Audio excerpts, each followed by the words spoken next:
Bom dia pessoal, tudo bem? Boa segunda-feira. Vamos continuar aqui com a nossa série Cinema e Oculto, né?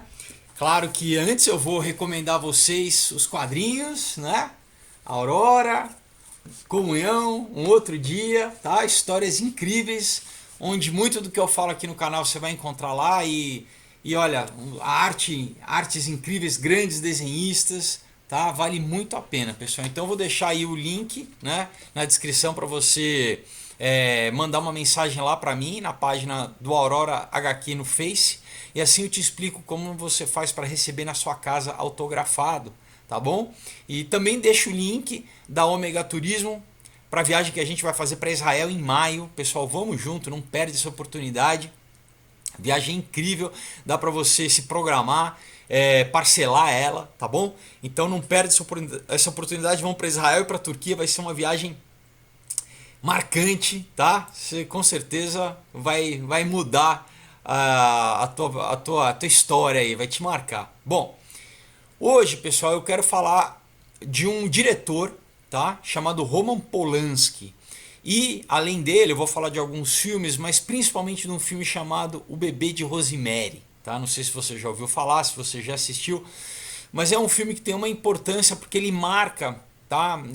Isso eu vou entrar com detalhes, né, durante o nosso vídeo, mas a gente precisa entender dos motivos de eu estar fazendo, né, essa série, como eu fiz da música, é que muitas vezes tem um filme ou algumas obras, mas, né, até como na música também, de repente alguns discos, mas o filme ele tem uma força muito grande culturalmente. Então, é, tem filmes que eles são utilizados para meio que mudar o inconsciente coletivo de uma época, tá? Para instaurar, para mudar a percepção das pessoas a respeito muitas vezes até da realidade, né?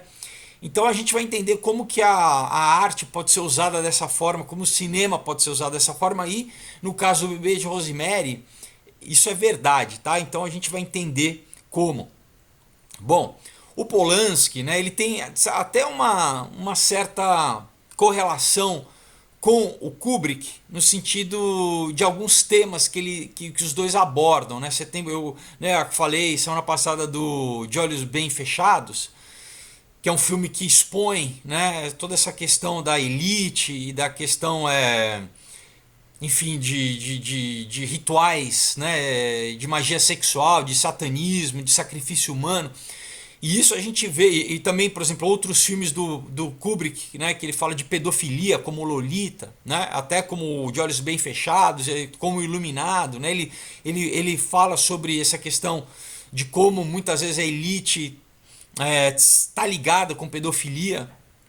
E o Kubrick, o Polanski também. Só que o Polanski é mais polêmico ainda, pessoal, porque o Polanski ele foi condenado por pedofilia, tá?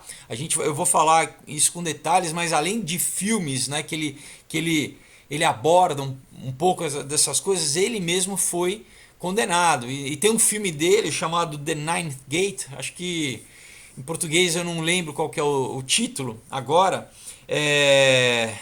Será que acho que são os nove portais, se eu não me engano, mas que ele também fala ele mostra a ritualística, ele mostra essa coisa da elite, né, essa coisa ligada ao satanismo, até mais explicitamente do que o De Olhos Bem Fechados, tá bom?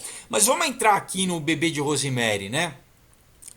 O filme é de 1968, tá? Importante a gente lembrar essa data porque 68 é um ano que você tem a Revolução Estudantil na França, você tem uma série de movimentos contraculturais, de rebeldia, que a gente vai entender que foram meio que forjados, não foram movimentos naturais. Você tem alguns foram incitados, entendeu? Né? Por uma questão de engenharia social, você precisava mudar o conceito, né, das pessoas da década passada, da geração dos anos 50, os valores, você precisava começar a mudar os valores, né, trazer o uso de drogas. Você tem a questão, né, do LSD sendo né, o Timothy Leary sendo, eu já falei isso em outros vídeos, mas sendo um agente da CIA para trazer, né, toda a questão de através de droga, né, provocar uma mudança de consciência, né, em toda aquela geração,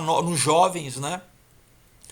Iniciar o movimento hippie, iniciar a coisa de misticismo, né? Você trazer toda uma literatura de misticismo, você trazer isso à baila. Então a gente vê toda a questão do movimento hippie, que você entra nos anos 60, a questão do orientalismo, tudo isso que antes não existia. Você o que erudir o valor judaico-cristão, né? Enfim, então a gente começa a entender que tudo isso foi programado, tá? Então, né, nesse filme Bebê de Rosemary fica muito explícito também a questão da elite, né, de uma elite, e daí a gente entra até a questão de MK Ultra também, né? Então você tem todo um simbolismo, tem um significado simbólico no Bebê de Rosemary que é importante a gente estudar, né? Então assim, a gente vê que a cultura pop de hoje em dia ela é muito resultado disso que começou a ser implementado nos anos 60 e 70, tá? Né, a gente tinha lá naquela época todo esse movimento do anti-establishment, né, anti-estabelecimento, né, você tem toda a questão da rebeldia, também do movimento feminista, enfim, tudo isso começou nos anos 60 e a gente vê que tem essa operação, né, que também esse paz e amor, né, que acabou durante aquela época sendo propagado, na verdade era o que era o free love, era o sexo indiscriminado. Você começa também com a pílula, né? Eu estou te dando só uma base social, né, histórico-social, assim, para você entender quantas coisas aconteceram naquela época, né, que marcaram, né? Então, por exemplo, a pílula, né, você desconecta, quer dizer, as pessoas podem fazer sexo sem precisar ter um relacionamento, sem precisar casar, você começa a erudir a questão do casamento, você começa, né, a aumentar a questão do aborto,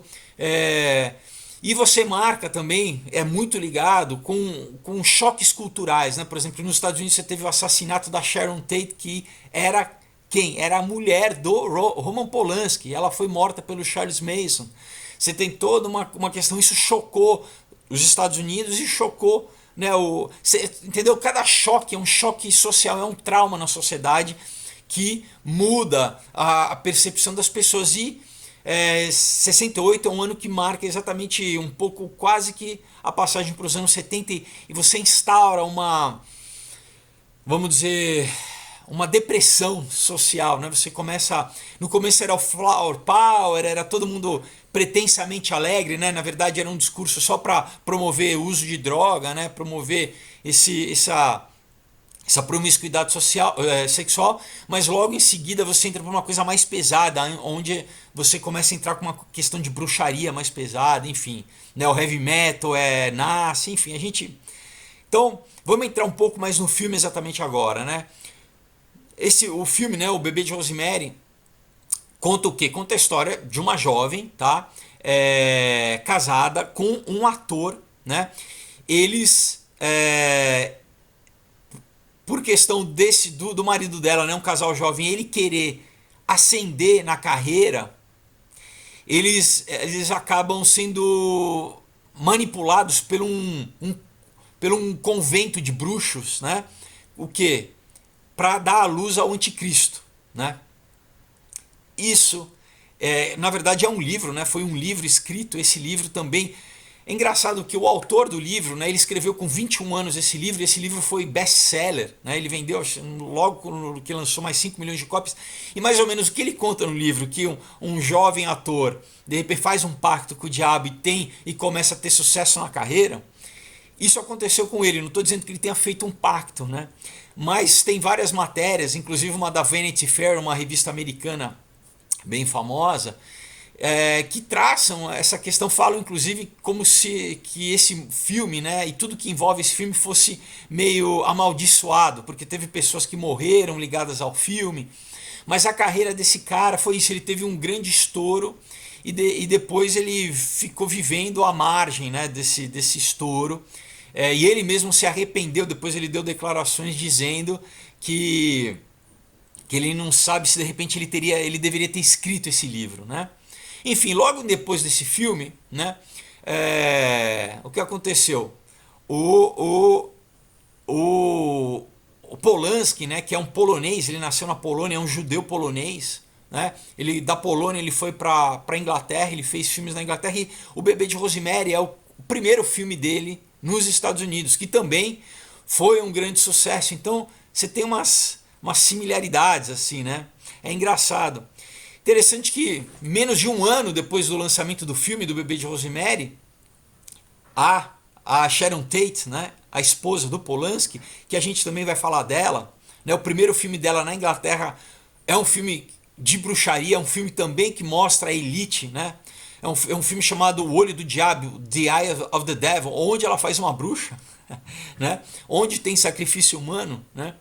Ela foi sacrificada ritualisticamente pelos membros, né, do culto lá do Charles Manson, que eles chamavam de família, né? Era um culto abertamente satânico. Então, né, mas, de novo, né, eles encerram com isso, esse choque cultural, encerra o tal do Summer of Love, né, do Good Vibrations, né, de toda essa época dos anos 60, né, e muitos historiadores mesmo falam que foi um momento crucial na história americana, né, junto com, por exemplo, com o assassinato do Kennedy, né.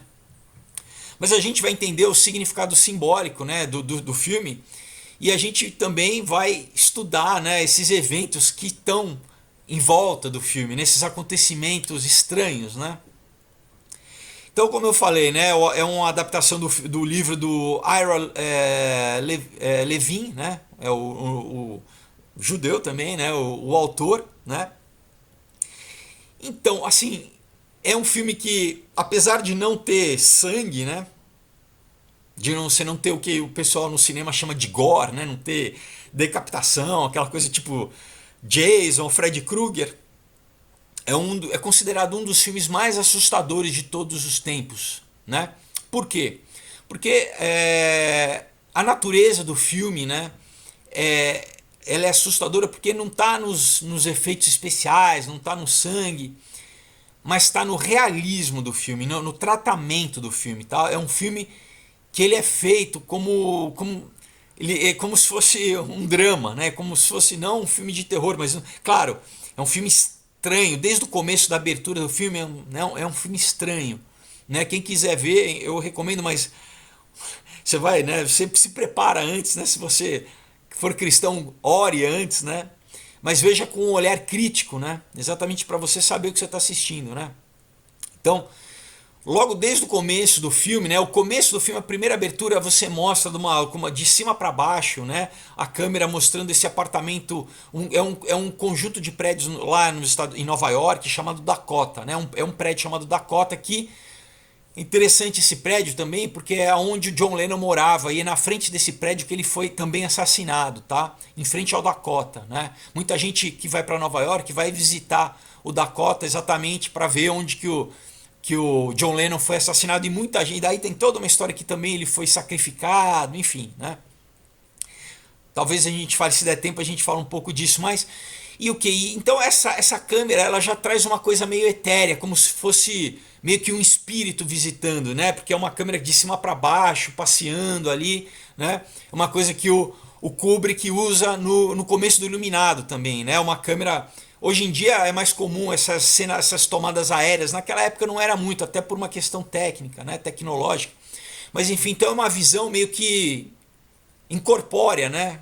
Porque, né, não é uma visão que a gente chama de ponto de vista humano, né? Uma pessoa andando na rua, não. É uma câmera meio que flutuando, assim como se fosse um espírito pairando por cima e vai mostrando esse prédio que tem uma reputação de trazer pessoas da alta sociedade, né? De Nova York, pessoas excêntricas, né? Vamos dizer assim. Então, é interessante que esse convento, né, esse covil de bruxos, assim, de bruxos não são aqueles bruxos estereotipados, né, de chapéu e tal, mas são o quê? São pessoas elegantes, né, são vizinhos, né,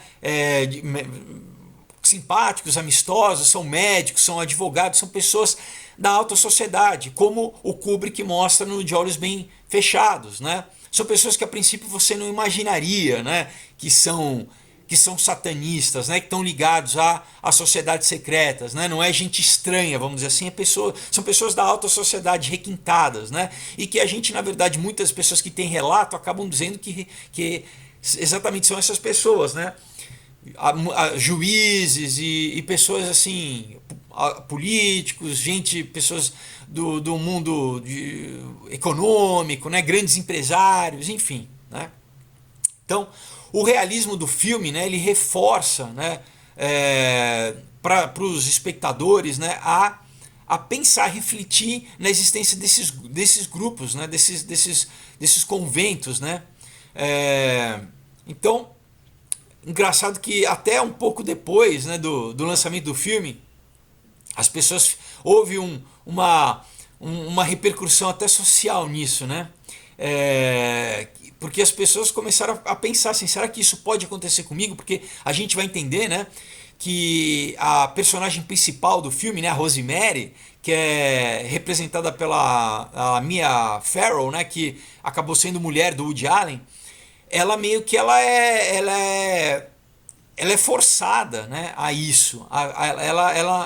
O marido meio que, né, que é o papel que o John Cassavetes faz, ele meio que aceita. Por quê? Por ganância, por querer, né, galgar pastos, né, nas sociais, assim, para ser famoso, para ter dinheiro, para ter prestígio. Mas ela não, ela entra meio que de gaiata, ela é meio que escolhida, né.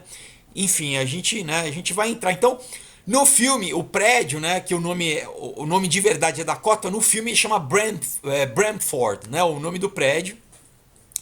E que no filme também eles criam, né, logo que eles estou traduzindo aqui, eles entram, né, eles se mudam para o prédio, né, eles já começam a ouvir de que esse prédio tem algumas coisas estranhas ligadas ao prédio, que já houveram alguns assassinatos, né? Então tem uma aura estranha nesse lugar, apesar de ser um lugar requintado, né, de um prédio bonito, da alta sociedade, enfim.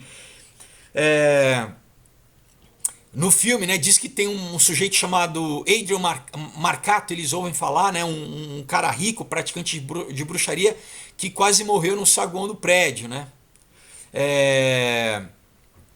Então, né, a Rosemary, né, e o Guy, né, é o nome do personagem, o Guy Woodhouse, né, o nome dos personagens, que são a Mia Farrow e o John Cassavetes, eles alugam esse apartamento, né, e o Guy, né, ele é um ator esforçado, né, que apesar do esforço dele, né, de um cara que está batalhando, ele não consegue ter o reconhecimento, né, ele não consegue ter papéis importantes, né, então ele meio que vive, né, de comerciais, enfim, ele está batalhando ali, ele está esperando o que eles chamam de um big break, né, de ter uma grande oportunidade. A Rosemary, né, a personagem, né, ela é uma moça do interior, né, ela não é de Nova York, então ela não está acostumada com aquele glamour e tal, e ela é meio frágil, ela é meio tímida, né, ela vem de uma formação católica, né, rigorosa. Interessante que, né, o nome Rosemary, né, tem a gente vai entender, né, que tem uma referência ao que a Maria, né, a Virgem Maria, né, por uma história de Rosemary também é nome de alecrim, tá? E você tem toda uma iconografia dela, né, na Maria, isso na tradição católica, ter espalhado, né, sobre o manto, né, esse alecrim, que as flores são brancas, né? Então você tem as flores brancas no manto azul do alecrim. Então você tem todo um jogo de palavras aí de Rosemary. Então o que? Maria foi quem trouxe o Messias para o mundo. Então a brincadeira é que Rosemary, né, seria novamente uma Maria que traria quem agora? O anticristo para o mundo, né? Enfim, então ela é meio que um inverso da Maria, né? Ela seria uma Virgem Maria negra, vamos dizer, porque ela seria a escolhida para trazer Satanás, para trazer o anticristo, né? Muito bem, então eles né, estão instalados no apartamento, né? E né, os Woodhouse, né, a família, eles encontra os vizinhos, né, que o nome desse casal mais velho, né, os Castevets, né, um casal de idoso, né, eles convidam eles para jantar, né. Enfim, nesse jantar, né, nessa é uma noite importante, né, chama Roman, né, Castevet. Interessante que Roman também é o nome do Polanski, do diretor do filme, né? O que ele elogia, né, o Guy pela atuação, né? Dizendo que ele tem uma qualidade interna interessante, né? Falando que ele meio que sondando ele, né? Ele aquela coisa, né? Você elogia a pessoa para a pessoa se abrir e aí você vai meio né? Ele vai meio que plantando as sementes que ele quer, falando: ah, olha, essa tua qualidade. Ele vê na verdade o que é ambição, né? Ele começa elogiando, mas fala, ele percebe que ele é um cara ambicioso. Ele fala: isso pode te levar longe, né? Ele está querendo ver até que ponto ele de repente estaria aberto, né? A abrir mão dos valores que ele, né, dele para fazer isso, né? Para entrar nesse culto, né? Daí o Roman diz que o pai dele era um diretor de teatro, né? Que trabalhou com as maiores estrelas, né, da época. Só que a gente acaba descobrindo que o pai dele exatamente é o Adrian Marcato, que é o cara que foi morto, que era o bruxo que foi morto no saguão do prédio, na história, né? Na cozinha, né? Eu tô dando. Então, pessoal, não tem como fazer essa série sem dar spoiler, tá? Mas é importante vocês saberem, enfim. Depois vocês assistirem, não tem problema. Mas enfim, na cozinha, aí a Minnie, a esposa, né, do Roman, faz várias perguntas para Rosemary a respeito da família dela, do número de filhos, né? Então ela meio que ela tá sondando o que para saber se é uma família meio que boa parideira, né? Se tem qualidade, né? Se elas dão, né, uma família que tem geneticamente boa para procriar, vamos dizer assim, para dar filhos, né? E daí, bom, na sala, né, o Roman tá ali falando com o Gui e tal, e ele começa a aprender sobre o que? Sobre o convento, sobre o grupo de bruxos, sobre rituais, né? E aí o que? E aí ele joga o anzol. O Roman ele fala assim que a carreira dele vai ter sucesso, que ele vai ser bem sucedido se ele fizer parte do grupo, do convento. Isso, pessoal, claro que é um filme, mas é muito sério, porque sem querer na vida a gente recebe alguns convites. Eu mesmo já recebi alguns convites assim para participar de alguma reunião. Ah, não, é uma reunião de meditação, né? Ah, não, vem aqui, sabe, a gente vai fazer é um ritual ali de lua cheia. Então, você tem que ter muito cuidado, tá? Com esses convites que, claro, né? Alguns até são obviamente, né? Tem um ditado que fala que o diabo nunca aparece de chifre e de rabo, né? Ele sempre aparece bonito. E na própria Bíblia, né? Paulo diz assim que ele se disfarça como um anjo de luz, né? Ele não aparece como mal, como trevas, né? Então a gente tem que tomar cuidado porque o mal é muito sedutor, o mal seduz, né? Com meias verdades, principalmente, né? Então é como esse caso, né? É o que? Como, né, o diabo, né, tentou Jesus, né, tentou que com uma das coisas foi isso, foi com poder, né, foi com, né, se você me adorar eu vou te dar tudo isso, né, mostrou o mundo para Jesus, né. Enfim, isso acontece, né, a gente tem vários, como eu falei na música, né, vários músicos que fizeram pactos, né, o que para ter sucesso, para ter fama, e isso também acontece, né, no mundo do entretenimento em geral, tá, pessoal, né? Não só no entretenimento, no mundo da finança, enfim, né? Muita gente que recorre a isso para ter sucesso, para ter poder, né? Enfim, então ele planta, né? Ele dá essa fisgada, né? Que é exatamente o quê? É participar do culto, só que o preço é o seguinte: ele tinha que permitir que a esposa fosse drogada e fosse impregnada, fosse inseminada por Satanás durante um ritual oculto, tá? Pesado, né? Pesado o negócio. Enfim, então, a princípio, né?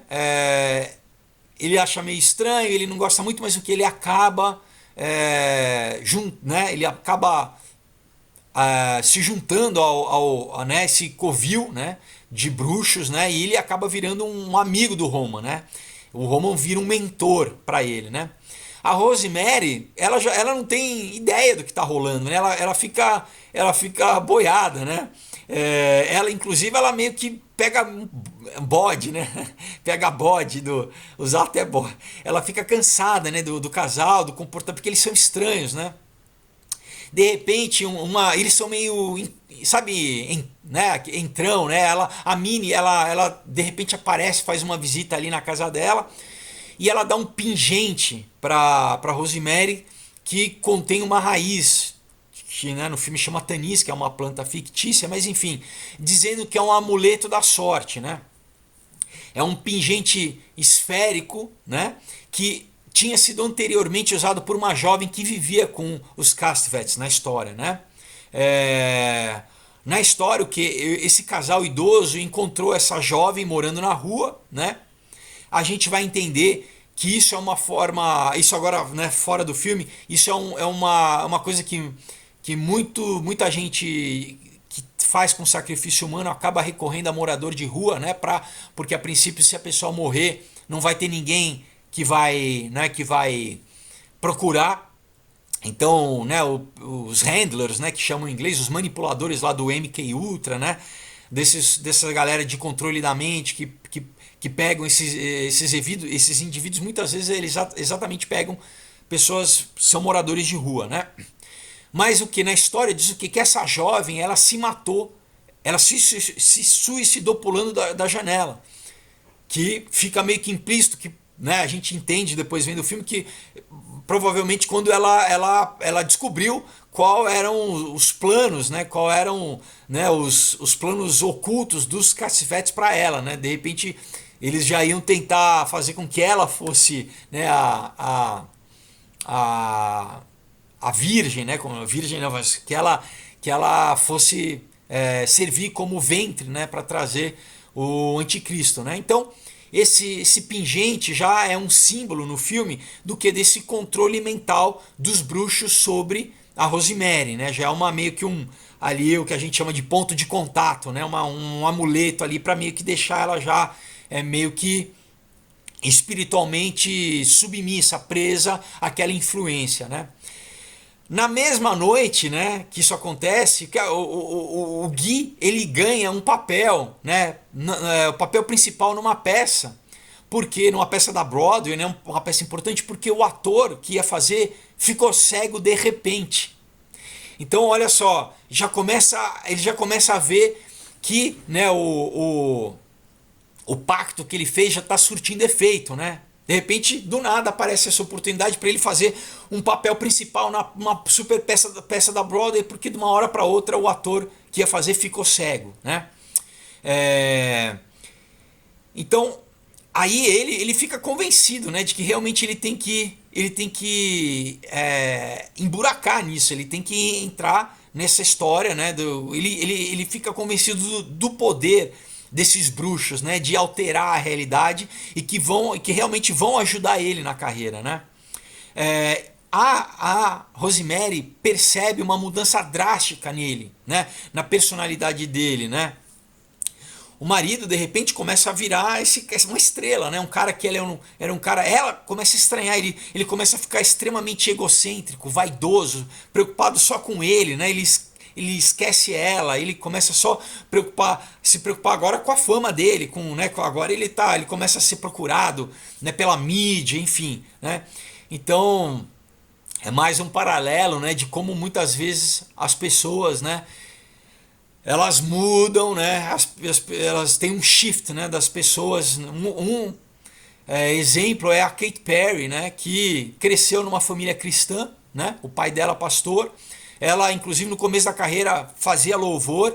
De repente, ela, né, o primeiro disco, a primeira música que fez sucesso, I Kissed a Girl and I Like, né, eu beijei uma mulher, né, e eu gostei. Inclusive, depois ela foi assinada pelo selo da Madonna, ela virou uma artista do selo da Madonna, né? E aí tudo, né, cabalo, todos os vídeos cheio de simbolismo, né? Ela já desmaiou no palco, né? Isso tudo vocês podem ver no próprio YouTube, né? E ela já tem entrevista que ela falando que vendeu a alma ao diabo, né? Ela tem entrevista dela falando, né? Tem gente que fala, não, ela falou de brincadeira. É difícil alguém que cresceu numa família cristã falar isso de brincadeira, né? Enfim. Então, né, uma noite, né, o Gui ele traz flores para Rosemary, né, e de repente, do nada, ele propõe, né, vamos ter um bebê, né? Tudo bem? Vamos ter um bebê, né? E ele começa o que a marcar no calendário os dias exatos para que o bebê nascesse, né? Que seria dia 4 ou 5 de outubro de 1965, né? Por quê? Porque são os dias que os bruxos, né, que o covil dos bruxos determinou ali astrologicamente e numerologicamente quais seriam os dias propícios, né, por questão de portais, né, portais interdimensionais, né, seria o alinhamento astrológico perfeito, né? Você sabe que o pessoal que mexe com isso, com magia, eles são profundamente ligados a isso, a astrologia, né? A astrologia, a cabala, enfim. Então eles têm um jantar romântico, né?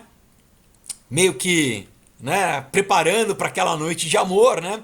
Só que de repente, de novo, a Minnie, né, a intrometida ali, ela bate na porta e ela deixa uma sobremesa que ela fez. Ela traz um mousse de chocolate, né? A Rosemary, ela come o mousse e ela diz que tem um gosto estranho, que tem um gosto meio de giz, né? Um gosto meio chalk, né, em inglês, né? Um gosto estranho. Enfim, só que ela não sabia o que tinha, obviamente, droga, né, naquela sobremesa. E ela, enfim, ela fica alterada, né? E a gente sabe o que na Bíblia diz que a farmacopeia, né, que é a droga, né, em grego a palavra é farmacopeia, que é a mesma palavra usada para bruxaria. Por quê, pessoal? Porque em todo ritual de bruxaria você tem alteração de consciência, exatamente para abrir, para te preparar, abrir o seu véu dimensional. Por isso que, né, você tem ayahuasca, você tem peyote, você tem daime, muita gente que toma LSD, toma DMT, né? Relata que tem encontro com entidades, entendeu?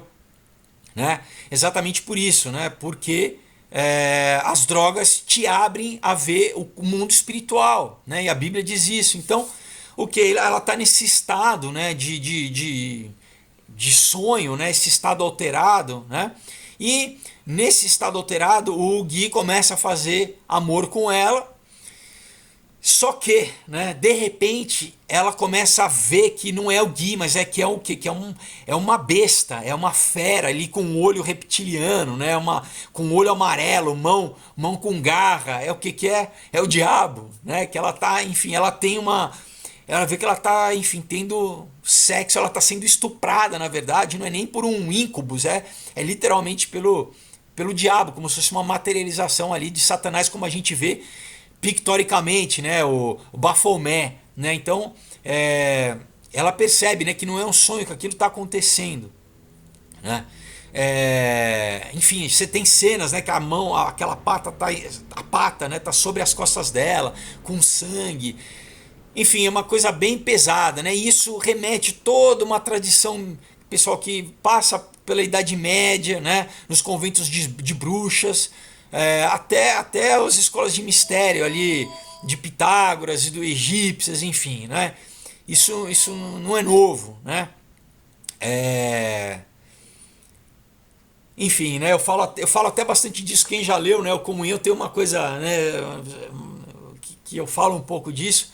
Mas exatamente então o que? Ela é estuprada, né? Ela é abusada sexualmente, uma coisa que inclusive remete também a Gênesis 6, aos Nefilins, né? Quem já estudou, não vou falar disso agora, mas enfim, deixo aqui para quem quiser, né? Essa intersecção que em toda a mitologia, né, grega, romana, na hinduísta, você tem essa questão de sexo entre seres, né? Entre seres espirituais e seres humanos, entre mulheres e seres espirituais, né? Você tem esses relatos em várias culturas, né? Em culturas inclusive indígenas também, né? Não é à toa, né? Então, durante, né, esse estado de transe, né, ela tem alucinações, né? Inclusive, né, ela tem alucinação também com uma imagem do Kennedy, né, do JFK, que interessante, o único presidente católico dos Estados Unidos que morreu 6 anos antes, né? Que também é um, enfim, já tem toda uma história, não vou entrar nisso agora. Ela tem alucinações com a Capela Sistina, né? Ela tem com o Papa, né, que está usando o mesmo pingente esférico da Rosemary, né, que é um símbolo desse controle mental, né, oculto, né? Enfim, então, né, na cena, depois ela tá nua na cama, ela se vê nua na cama ali cercada pelo marido, pelos cacivetes pelos bruxos, né, cantando hinos, né, ritualísticos enquanto, né, ela está sendo estuprada. Então é o que ela se vê ali participando num ritual satânico, né? Um ritual de magia sexual satânica, né? Em qual as pessoas estão assistindo e cantando. Então, assim, é muito pesado, pessoal. Né? E como eu falei, nunca ninguém tinha visto isso no cinema antes. Nunca isso tinha sido apresentado dessa forma antes, né? A gente, né, como eu falei, você tem esse filme que inclusive a Sharon Tate fez antes, o Olho do Diabo, que fala de ritualística, né, satânica, mas não dessa forma tão tão explícita, né? Os filmes de terror antigamente eram, você tinha o filme assim do Drácula, do Frankenstein, né, do lobisomem, que claro, cada um tem sua simbologia, mas eles tinham uma coisa quase que filme B, uma coisa que eles chamam de camp, de kitsch, né? Era um filme quase que meio engraçados, né? Meio assim, era aquele meio fanfarrão, assim, não eram filmes para serem levados a sérios, apesar de poderem assustar e tudo, mas diferentemente do Bebê de Rosemary, exatamente, que ele tinha essa questão de realismo, né? Então a sociedade, né, ficou meio que chocada em ver aquilo, né? E tem uma coisa interessante no cinema, que tudo que é promovido ritualisticamente, você, como telespectador, acaba meio que participando também, tá? Isso é uma coisa né, da sincronicidade, né? Isso é coisa de teoria de comunicação, enfim, do simulacro, né? Então você também está, de certa forma, participando. Por isso que a gente tem que ter cuidado no que assiste, no que ouve.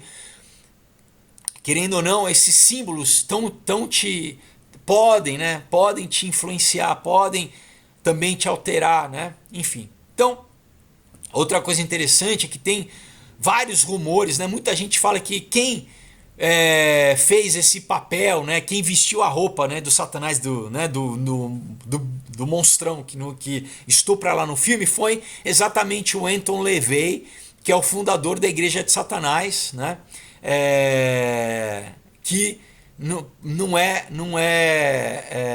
coincidência, fundou a igreja exatamente nesse ano, e ele tinha muita ligação com Hollywood, né? Como eu falei, namorou várias estrelas de Hollywood, né? Tinham vários atores, né, que participavam da Igreja de Satanás, enfim. Então, muita gente diz que ele serviu como um conselheiro técnico, né? Em muitos filmes de Hollywood, eles contratam pessoas, por exemplo, você vai fazer um filme sobre exército, sobre guerra, eles contratam pessoas do exército, por exemplo, né? Um militar para dar informação técnica, né? Um filme sobre medicina. Então, né, dizem que ele foi contratado para dar informações técnicas sobre esse universo satânico, e que acabou, né, sendo o ator, né, que vestiu essa roupa para fazer a cena, né? Bom,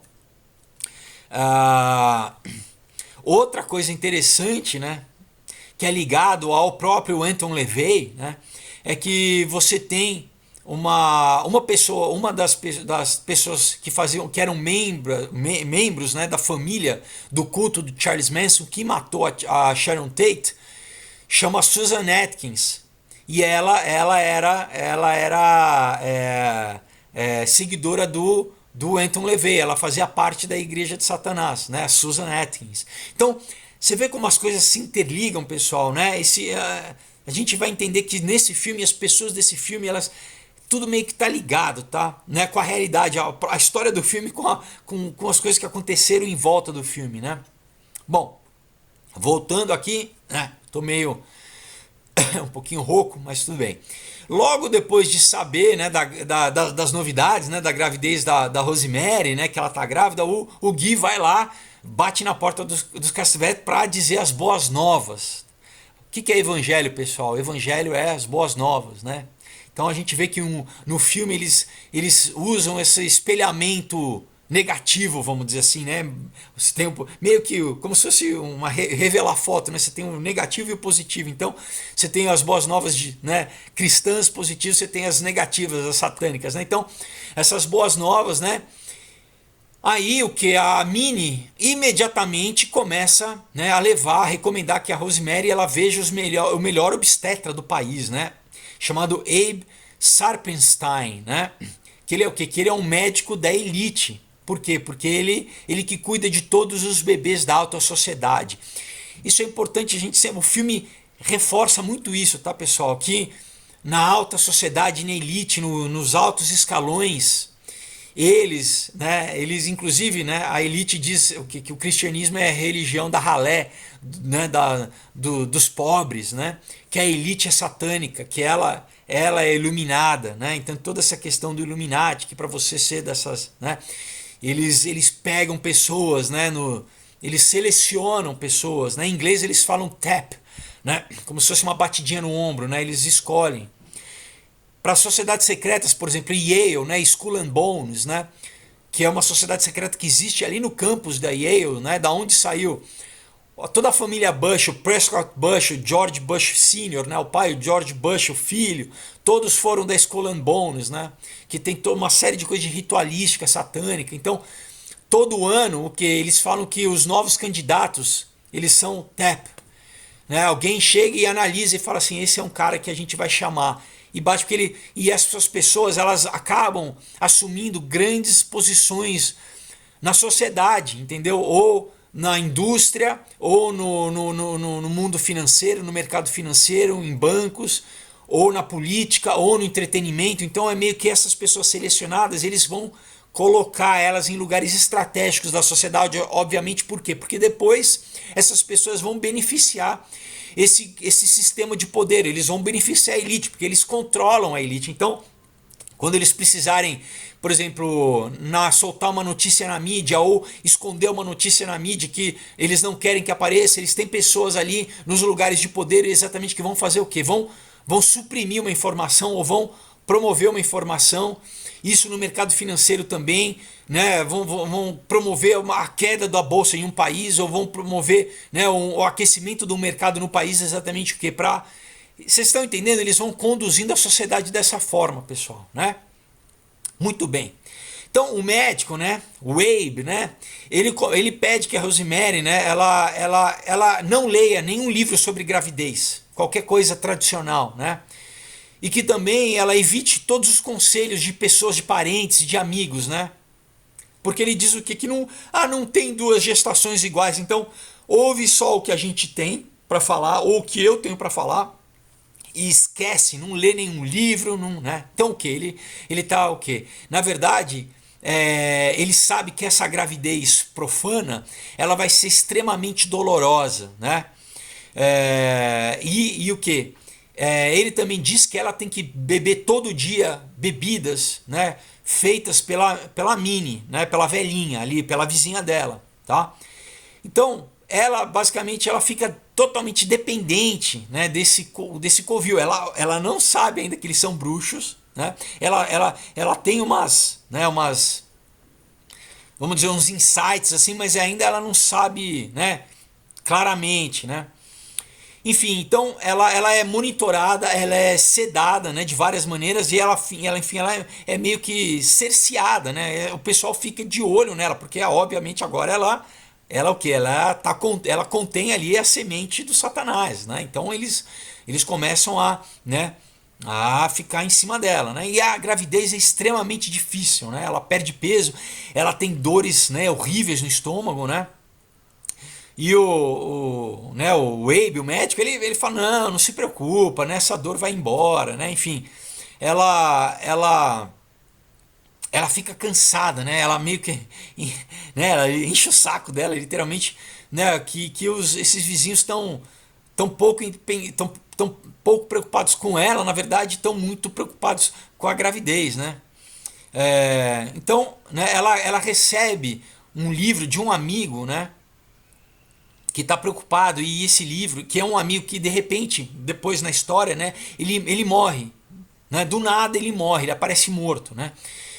E esse livro que ele descreve exatamente essa sociedade secreta internacional de bruxaria, né? Que pratica ritual de sangue, né?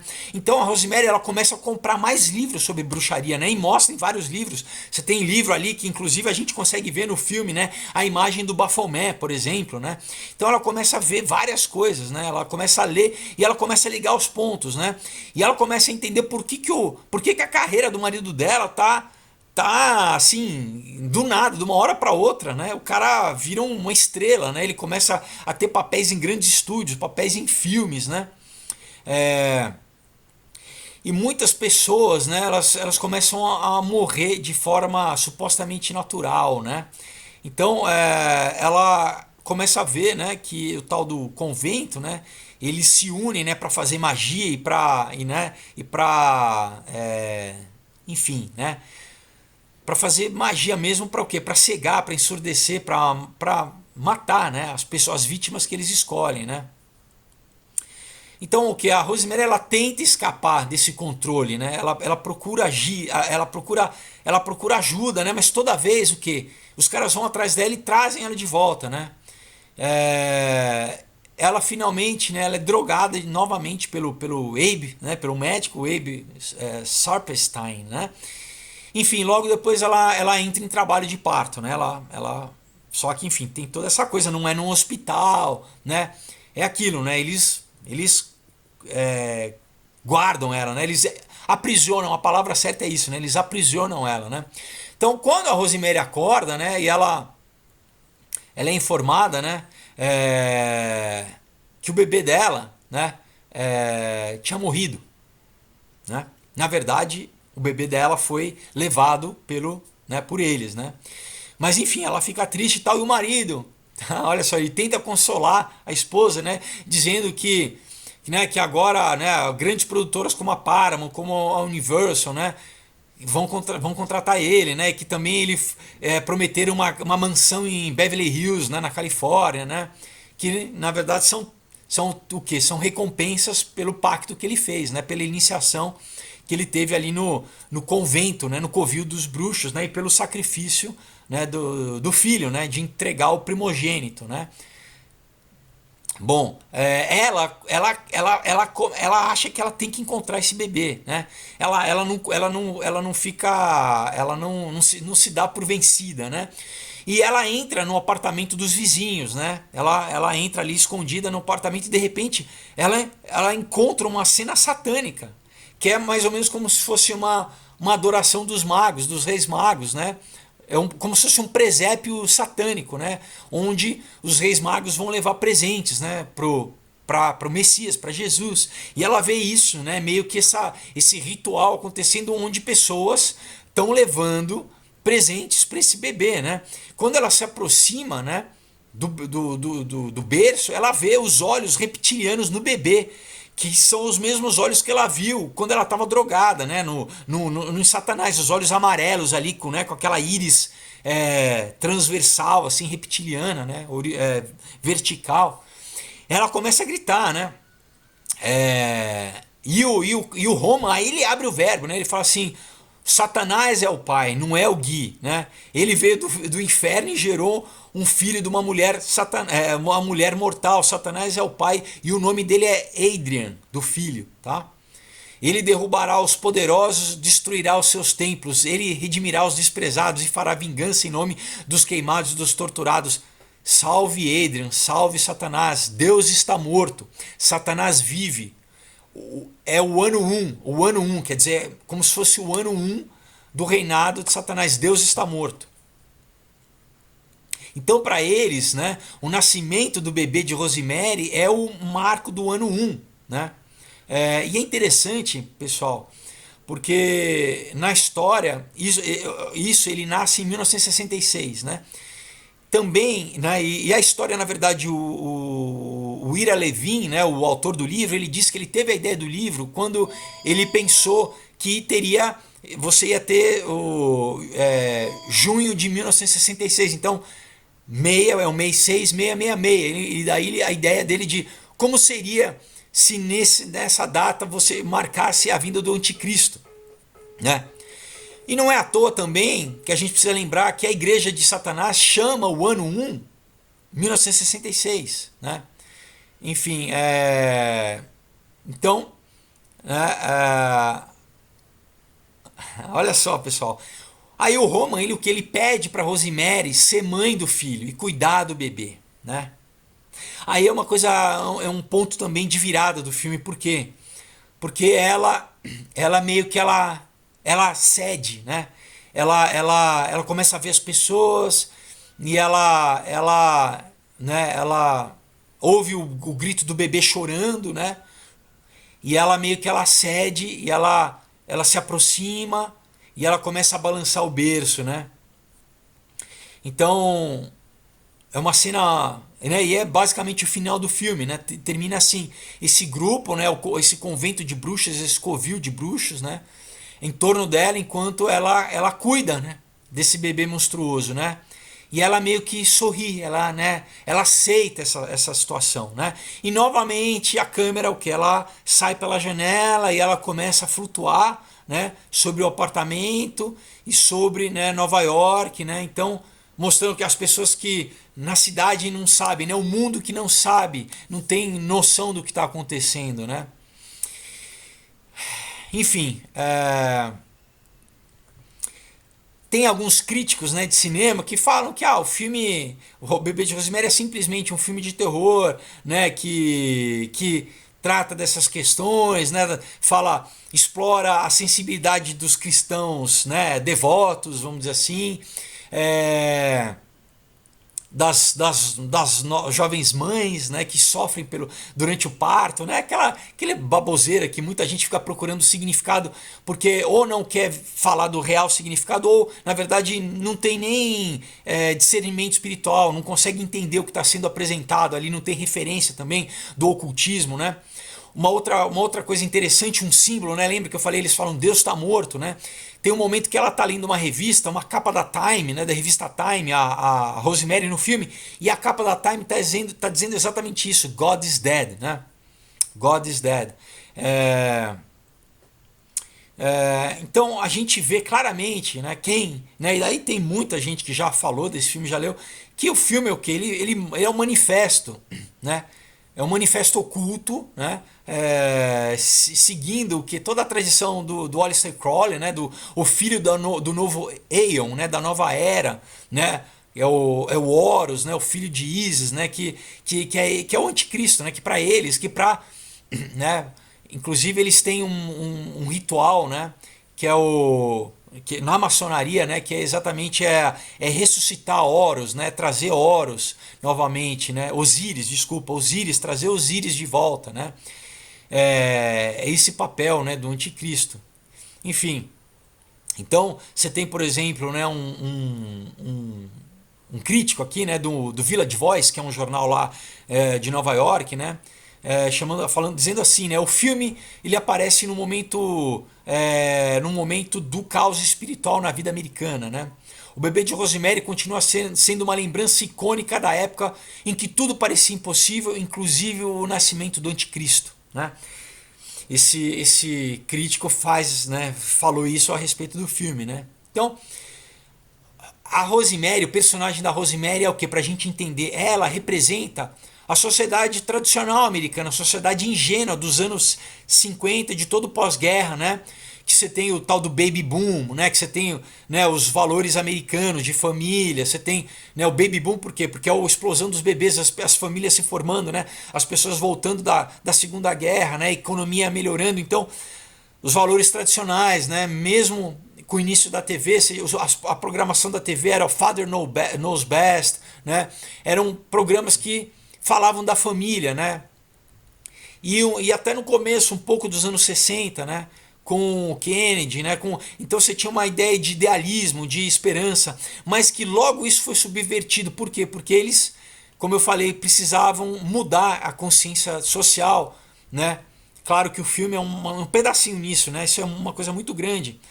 Mas então eles precisavam mudar o pensamento, e daí foram todas as mudanças sociais que entraram, né, que a gente já falou, que entraram no imaginário dos americanos e por consequência, né, do mundo, né, aqui no Brasil também.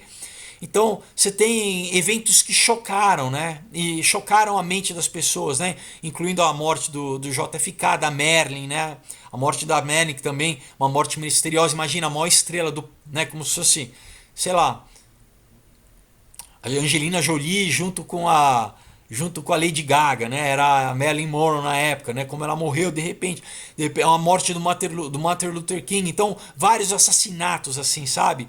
Foram né, e também, claro, esses assassinatos, né, ligados sempre com o que eles chamam nos Estados Unidos de patsies, né, de fantoches, né, que são pessoas que foram trabalhadas, né, no processo de mind control, de controle da mente pelo MK Ultra. Tudo isso eu vou falar isso mais pra frente, né? E a gente chega em finalmente o que? Também com o Charles Manson, com essa gangue matando a Sharon Tate, a mulher do Roman Polanski. Aí na realidade ela estava grávida, né? Matou ela e o bebê, né? E fez esse ritual. Isso chocou também. Então isso, como eu disse, fecha, né? Fecha. Aí meio que você realmente quebra, né? E muda. As pessoas ficam traumatizadas, a sociedade fica traumatizada, né? Você tirou toda aquela, vamos dizer, aquele otimismo, né? Aquele idealismo, né? Então, trouxe uma época pesada e dura, que os anos 60 foi uma época, daí você tem a guerra do Vietnã, você tem uma série de crises econômicas e a alternativa que eles começaram a dar para a sociedade, para os jovens principalmente, era droga, se drogue, né? Escape da realidade, né? Se drogue, né? Então, vocês entendem como muitas vezes a engenharia social acontece, né? Claro que o filme, né, ele é parte do que dessa cultura pop geral manipulada, que faz parte do sistema, né? Então tem muitas coisas, tem muita sincronicidade, né? Tem muitas coisas que acontecem no filme sincronísticas, muita simbologia, né? Então, o filme é uma janelinha que a gente tem para entrar exatamente nesse lado negro de Hollywood, porque obviamente no filme fala o que desse sistema de gente que faz pacto o que para ser famosa, né? Uma coisa interessante, por exemplo, né?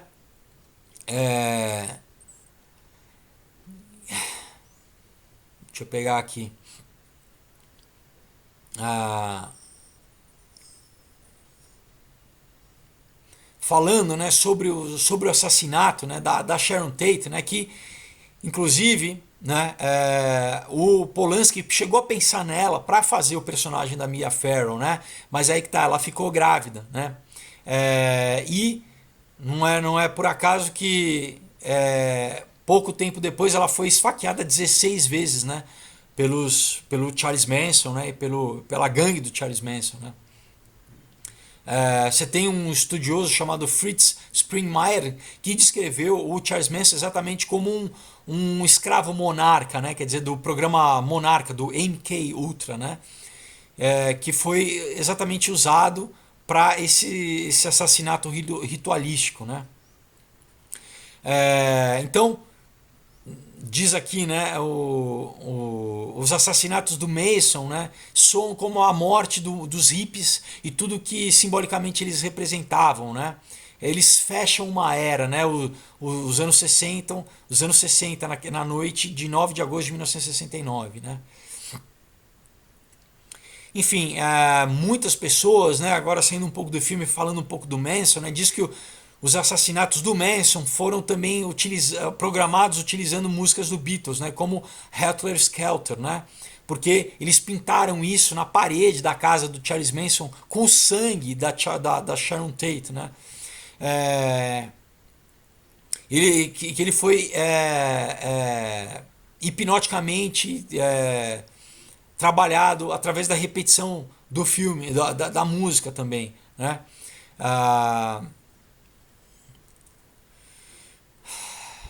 Que mais? Deixa eu pegar aqui. Ah, outra coisa, né, falando, né, né, lembra que eu falei no começo do vídeo? Você tem o Mark David Chapman também, que era um lobo solitário, né? A mesma coisa o cara que matou o Lennon, né? Que também você tem grandes indícios que ele também era um fantoche, né? Um escravo de controle mental monarca, né?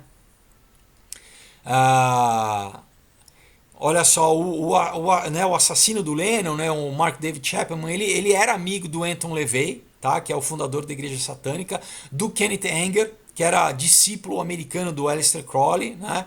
É, isso é importante a gente saber essas ligações, né? Bom, por que a Sharon Tate foi escolhida, né? Pra também nesse caso, né? Eu tô fazendo um paralelo aqui entre o filme Bebê de Rosemary e a realidade, né? Ela na época, ela era uma darling, né? Ela era uma queridinha, né? Ela estava em tudo quanto era revista, né? Ela era uma grande celebridade, né? É, só que o que 3 anos antes, né? Ela tinha feito esse papel de bruxa, né? De uma bruxa no filme Eye of the Devil, né? É, você tem numa, né, ela é, confessou antes, né, disso, ela começou logo depois desse filme a entrar no ocultismo e ela logo depois que o filme, né, se encerrou esse filme Olho do Diabo, ela declarou para um amigo, né, entre aspas, o diabo é lindo. A maioria das pessoas acha que ele é feio, mas ele não é, né? É, então você vê mais uma ligação, né? Então será, né, que de repente, da mesma forma que né, o Ira Levin fez sucesso com o primeiro livro que virou um best-seller, que o Roman Polanski no primeiro filme em Hollywood, que, né, do nada, ele era um desconhecido, ele teve grandes sucessos, ele virou ele virou um grande, né, um queridinho, né? Tem muita gente que especula, será que isso retrata também, né, a questão do filme? Né, a gente tem que ter cuidado para não, né, não falar, mas logo depois eu vou entrar um pouco mais na pessoa né, não levantar falsos testemunhos sobre o Polanski, né, mas as pessoas, né, será que da mesma forma que o Guy sacrificou a Rosemary, né, para o sucesso, o Polanski sacrificou a esposa por sucesso também, né? Logo depois da morte da esposa, ele se deixou fotografar pela revista Life, né, na sala de estar onde ela morreu, né? O sangue ainda estava seco ali na parede, né? E ele recebeu muita crítica na época por causa dessa sessão de fotos, tá? Meio que as pessoas falam, pô, o cara tá fazendo foto, tá se promovendo, fazendo matéria ali, ainda o sangue da mulher tá na parede, né? Você tem um livro, né, uma biografia sobre a Sharon Tate chamado Sharon Tate Life, né, do escritor Ed Sanders, né? Ele diz, né, que o Polanski, né, ela fez um filme chamado Valley of the Dolls, né, o Vale das Bonecas, que não é à toa, que é um filme que falam que de meninas bonitas que são preparadas para serem basicamente prostitutas de luxo, né? E diz que o quê? Que o Polanski, ele dominava a vida dela, né? Ele forçava ela a participar de orgia sexual, a se drogar, né? A fazer vídeos caseiros né, vídeos pornôs caseiros que depois ele espalhava para os amigos, né?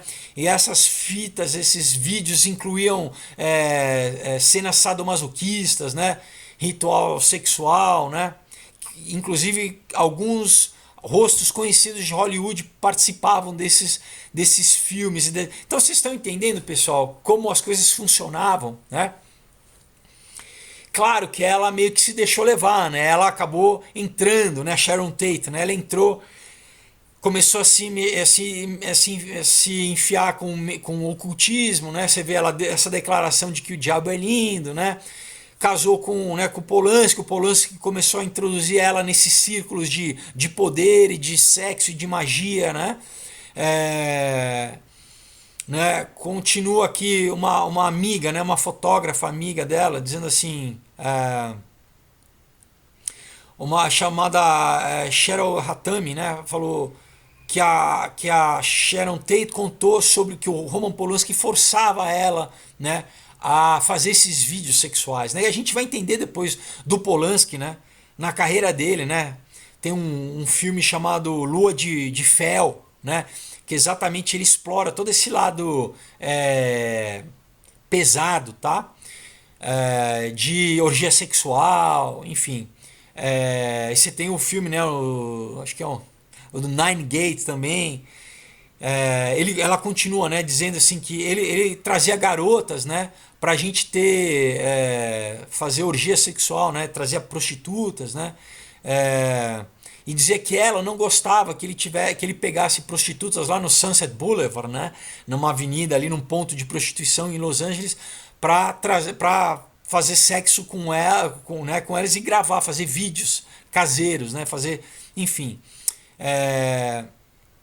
Logo depois do assassinato da Sharon Tate, né, o Polanski, que ele foi preso, né, acusado de pedofilia de uma garota de 13 anos chamada Samantha Gamer, né, incluindo abuso de droga, perversão, sodomia, tá, de uma criança menor de 14 anos, tá, né.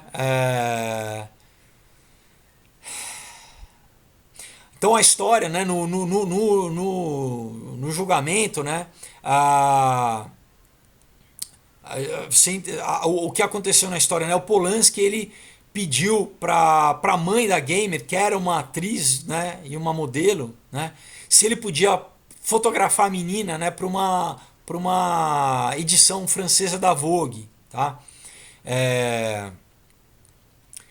Você tem um autor chamado Michael A. Hoffman, que inclusive é sensacional esse cara, que diz que o Polanski produziu vários snuff movies, né?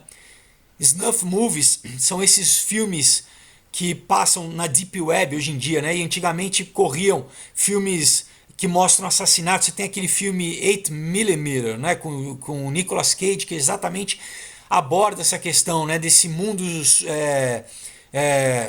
desse subterrâneo da indústria de Hollywood, né? Que não só tem Hollywood, tem a Europa também, mas desses filmes, né? Que mostra a tortura real, que mostra essa morte real, tá? O Hoffman diz que o Polanski estava ligado à produção desses filmes, né? Enfim, então a gente tem pelo menos um filme ligado à pedofilia, né? Porque a menina, a Samantha Gamer, né, foi drogada, foi abusada, foi sodomizada, né? Enfim, ele declarou culpado, né? Ele se declarou culpado, né? Ele teve que fugir dos Estados Unidos, o Polanski, né?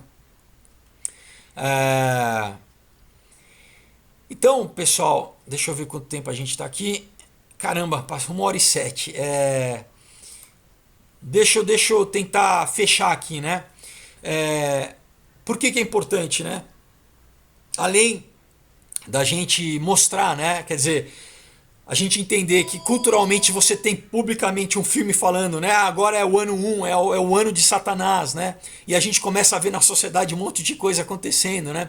Você vê as pessoas falando no final do filme, adorando, né, o anticristo, falando salve Satanás. As pessoas... Foi um filme de muito sucesso, né? Milhões de pessoas viram esse filme, né? Então milhões de pessoas vendo isso, salve Satanás, né? É o ano 1, é o ano que o reinado do diabo tá, né? A gente começa a ver o cinema mostrando esses rituais que eram secretos, né? Que depois a gente vai entender que a Lucius Trust, né? Que o Lucifer Trust lá, que diz o que é a externalização do método, que agora o que era oculto, o que eles faziam escondidos, eles estão colocando cada vez mais obviamente através da cultura pop, né? Que o Illuminati, o sistema de controle, o que você quiser chamar, né?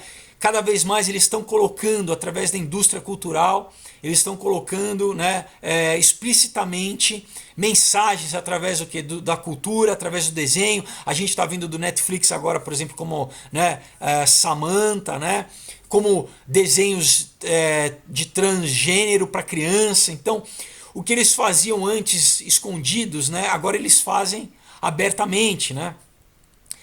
Como, por exemplo, estrelas da música, né? Como eu já falei, você tem vídeos tô aqui fazendo um resumão da Beyoncé, da Lady Gaga, né? da Nicki Minaj, né? Por exemplo, a Nicki Minaj já falou que canaliza, né, um alter ego chamado Roman Zolanski, olha só, fazendo referência ao Polanski. Olha como isso tudo é estranho, pessoal, né? Isso tudo é muito estranho. Então, bom, vou recomendar, né? Termino aqui. Se você quiser assistir, assista, né? Ore antes, né? Mas assista para você ver tudo isso que eu estou falando. Recomendo os quadrinhos, eu falo muito disso no Comunhão, tá, pessoal? Se você quiser entender um pouco disso, eu falo também bastante no Comunhão. Mas enfim, Sociedades Secretas na Aurora, e todos como você vencer o mal, como você superar, tá bom?